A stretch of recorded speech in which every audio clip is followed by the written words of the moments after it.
We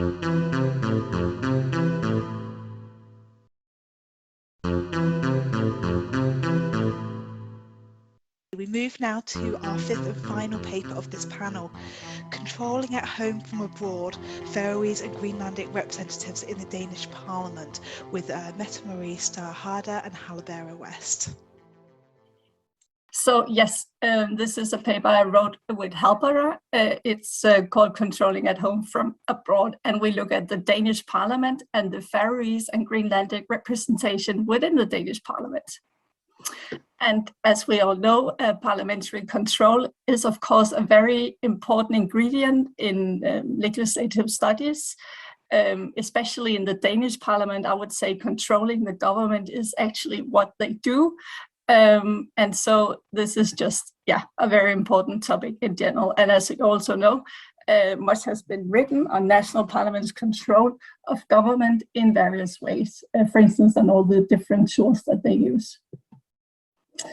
And if we look at the Danish realm, the case is a little bit interesting, as would the UK case be, I think, because normally we think of parliamentary control as national business, right? So we have a parliament that is controlling its national government. However, in the Danish realm, cross-parliamentary control is a theoretical possibility. Because we have 2 MPs elected from the Faroe Islands and 2 MPs elected from Greenland. And as you might know, these 2 countries, we might call them, or we can also call them islands and take away the politics, have their own home government and they have their own parliaments. But they're also represented in the Danish Parliament because, for instance, foreign affairs, security policy, and also other different areas are something that is decided within the Danish Parliament. Those are areas that either cannot or have not been taken home by the local governments. And so there is actually a theoretical possibility that the 2 members from Greenland and the Faroe Islands can ask questions to the Danish government concerning their local government, and thus controlling them this way. So what we call cross-parliamentary control, is possible. And here we see 2 of the members. And so we think this could be interesting, not just as or for Danes and for people from Greenland and the Faroe Islands, but also just for people who study legislative politics more broadly. Of course, because we are generally just witnessing how nation states are being threatened than national governments, right? For instance, due to globalization and the EU and so on. And also we see that power is being transferred from parliament to government and to international governments. So perhaps this type of cross-parliamentary control could be a tool that future democracies and future national democracies could use to control governments just more broadly. So it's kind of a way to think outside of the box, we could say. Or the case presents an opportunity for doing so. Yes. And also what we see are, at least we think we see this, signs in the literature that cross-national parliamentary behavior and thinking is something that is going on in various parliaments around the world. For instance, we know that we have these internal parliamentary institutions that have been set up in various national parliaments, right? Yes. And also we see that national parliaments are starting to think kind of cross-national. For instance, we have a very good PhD thesis from Aarhus University where PINS is showing that actually national parliaments are trying to negotiate, influence EU international treaty making. And also just in general, various signs that this kind of cross-national behavior is something that exists throughout the world.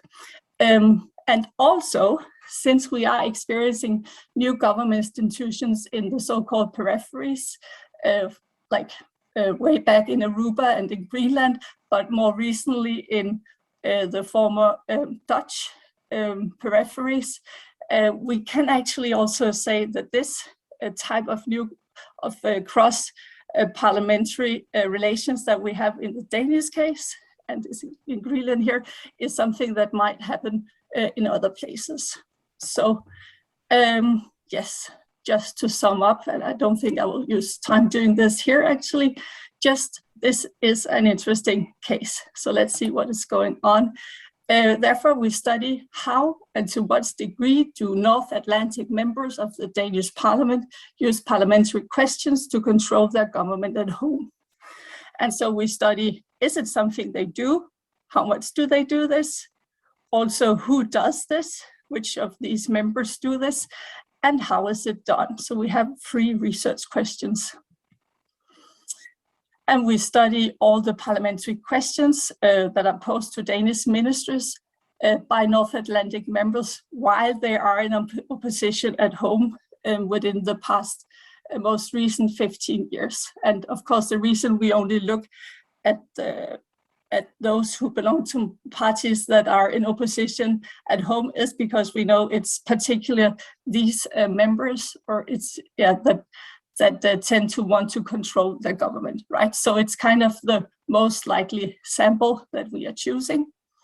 And our case is, of course, seldom, but as I said before, not completely unique. And we have a longitudinal design and also comparative, right? Because we focus on Greenlandic versus Faroese members. And we also kind of look at the party groups that are traditionally most critical towards the Danish realm, versus party groups that are traditional less critical towards this, the Danish kingdom. Yes. And we code these questions posed by the members in opposition. As you see here, if they first, do they involve control, yes or no? And then secondly, who asks this and how is it done? And so just in general concerning whether this is something that occurs, we expected that it would occur, but also that it would probably not be something that it wouldn't be, like we expected that most of the questions would still be something that controlled the Danish government, because this is the institutional setup. This is the point of these questions, that they're supposed to control the government that corresponds to the parliament that they're elected to. And we find that yes, it does exist, but yeah, 7.8%. It's not a huge tendency, but it is there. And looking at, yes, who does this? We expected that Greenlandic members would do this in particular, because in a former analysis, I found that especially Greenlandic members are very active in the Danish Parliament. And so, yes, this is also what we find, that even though the Greenlandic members are in opposition a little more days than the Faroese members only, they pose many more questions than the Faroese do. Another expectation we had was that it would be especially be the MPs from parties that were that MPs from parties that are critical towards the Danish realm would use this opportunity to a lesser degree than the MPs that are from parties that are more positive towards the Danish realm, because in a way, asking questions to the Danish government about one's own government can be seen as, I don't know, stabbing the home government in the back a little bit, perhaps. Yes. However, we did not find this, actually. We found that, in particular, the Faroese party that is very much against the Danish realm was the one that used this tool most. Yes. And so we think this is quite interesting, actually. And also we think it might be because these questions can be seen as motivated more by actually what we could call partisan behavior or used to kind of signal to voters at home that we expected initially. Yes, and I would just talk about that right now, because we actually thought that since these questions are something that is posed in another parliament far away from home, it would be something that you use especially to get information and not so much to signal to voters at home, because the press is not there as much as it is at home. Especially this is so in the Faroese case. However, we do actually see a little bit of this also, as you see here way down. Some of these questions are very critically formulated, actually, in a way that kind of points out all the faults that the local government are doing. So they are a little bit partisan, more partisan. But of course, we cannot say anything about the motive for posing these questions, as we haven't interviewed any of the people who ask questions.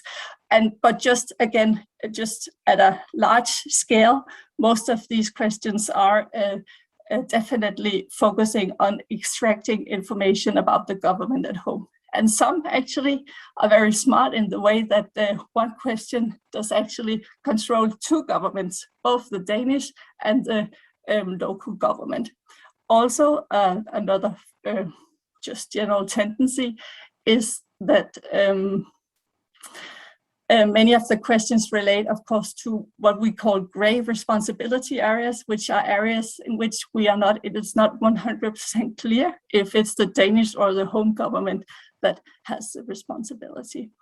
And so this is very much a work in progress, especially this latter part. And I would be very interested in comments, also comments or just knowledge about if this is something that is studied in other parliaments, particularly perhaps Westminster.